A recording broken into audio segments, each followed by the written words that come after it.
तुमने कभी नोटिस किया है कि कुछ लोग सिर्फ एक बार पढ़कर पूरा चैप्टर याद कर लेते हैं और कुछ लोग 5 घंटे पढ़ने के बाद भी अगले दिन सब भूल जाते हैं। इमेजिन करो अगर मैं तुम्हें अभी ऐसी 5 साइंटिफिक टेक्निक बता दूं जिनसे तुम 1 घंटे की पढ़ाई को 10 घंटे तक याद रख सको बिना एक्स्ट्रा मेहनत के।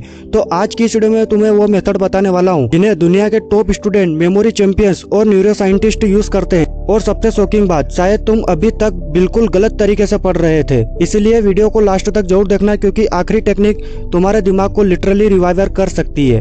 दोस्तों, ज्यादातर स्टूडेंट की सबसे बड़ी प्रॉब्लम पढ़ाई नहीं होती, प्रॉब्लम होती है भूल जाना। किताब खोलते हैं, घंटों पढ़ते हैं, सब समझ भी आता है, लेकिन एग्जाम हॉल में पहुंचते ही दिमाग ब्लैंक।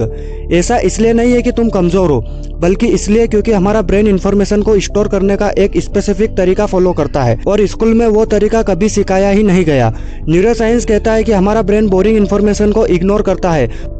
मतलब अगर तुम सिर्फ लाइनें रट रहे हो तो ब्रेन उसे इम्पोर्टेंट नहीं मानता। इसलिए पहला साइंटिफिक टेक्निक है एक्टिव रिकॉल। यह टेक्निक हार्वर्ड रिसर्चर्स और टॉपर्स की फेवरेट है। इसका सिंपल मतलब है पढ़ने के बाद किताब बंद करके खुद से सवाल पूछना। एग्जाम्पल, अगर तुमने फोटोसिंथेसिस पढ़ा तो दोबारा पैराग्राफ पढ़ने की जगह खुद से पूछो प्लैनेट फूड कैसे बनाते हैं। जब ब्रेन आंसर ढूंढने की कोशिश करता है तभी मेमोरी सबसे ज्यादा स्ट्रॉन्ग बनती है। यही रीजन है कि क्विजेस और टेस्ट हमें ज्यादा याद रहते हैं। पैसिव रीडिंग दिमाग को लेजी बनाती है, लेकिन एक्टिव रिकॉल ब्रेन को ट्रेनिंग देता है। इसलिए आज से सिर्फ पढ़ो मत, खुद को टेस्ट करो। अब दूसरी टेक्निक है जो तुम्हारी मेमोरी को 2x फास्टर बना सकती है, स्पेस्ड रेपिटेशन। साइंस कहती है कि हमारा ब्रेन एक ही दिन में सब कुछ परमानेंटली स्टोर नहीं करता, उसे बार बार सही इंटरवल में रिवीजन चाहिए। एग्जाम्पल, आज पढ़ा, फिर 1 दिन बाद रिवाइज, फिर 3 दिन बाद, फिर 7 दिन बाद। इससे इन्फॉर्मेशन शॉर्ट टर्म मेमोरी से लॉन्ग टर्म मेमोरी में चली जाती है। यही technique medical student, IAS toppers use करते हैं।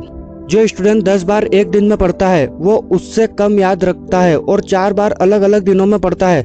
मतलब ज्यादा घंटे पढ़ना जरूरी नहीं है, स्मार्ट रिवीजन जरूरी है। अब तीसरी टेक्निक शायद सबसे इंटरेस्टिंग है, विजुअलाइजेशन। हमारा ब्रेन वर्ड से ज्यादा इमेज को याद रखता है। किसी वजह से तुम्हें 5 साल पुरानी कोई फनी इमेज याद रहती है, लेकिन कल का आंसर नहीं। अगर तुम्हें कोई डिफिकल्ट टॉपिक याद करना है तो उसे मूवी सीन्स की तरह इमेजिन करो। एग्जाम्पल, हिस्ट्री के डेट्स याद नहीं रहते, उस इवेंट को अपने दिमाग में मूवी बनाकर देखो। बायोलॉजी में हार्ट पढ़ रहे हो, इमेजिन करो हार्ट एक वाटर पंप की तरह काम कर रहा है। जब इंफॉर्मेशन बोरिंग टेक्स्ट से हटकर विजुअल बनती है, ब्रेन इंटेंशनली उसे इम्पोर्टेंट मान लेता है। मेमोरी चैंपियंस इसी टेक्निक से हजारों चीजें याद रखते हैं। लेकिन अब जो टेक्निक मैं बताने वाला हूँ वो शायद तुम्हारी पूरी स्टडी लाइफ बदल सकती है। इसका नाम है फेनेम टेक्निक। दुनिया के महान फिजिसिस्ट रिचर्ड फेमन इसे यूज करते थे। इसका रूल सिंपल है, अगर तुम किसी चीज को आसान भाषा में समझ नहीं सकते तो इसका मतलब तुम्हें उसे सच में समझना ही नहीं। इसलिए जब कोई टॉपिक पढ़ो उसे ऐसे एक्सप्लेन करो जैसे सामने 10 साल का बच्चा बैठा है। अगर बीच में अटक गए समझ जाओ वही वीकनेस है। यही टेक्निक सिर्फ याद नहीं करवाती, कॉन्सेप्ट को दिमाग में परमानेंटली फिट कर देती है।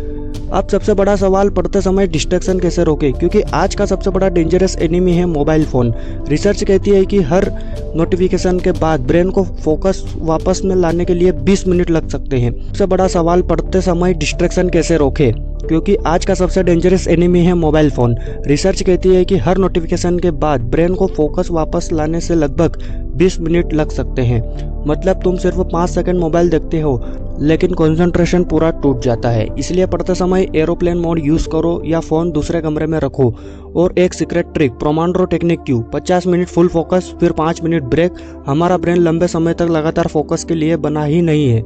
छोटे फोकस्ड सीजन ज्यादा पावरफुल होते हैं। अगर तुम्हें यह वीडियो पसंद आया तो वीडियो को लाइक करके चैनल को सब्सक्राइब जरूर करना।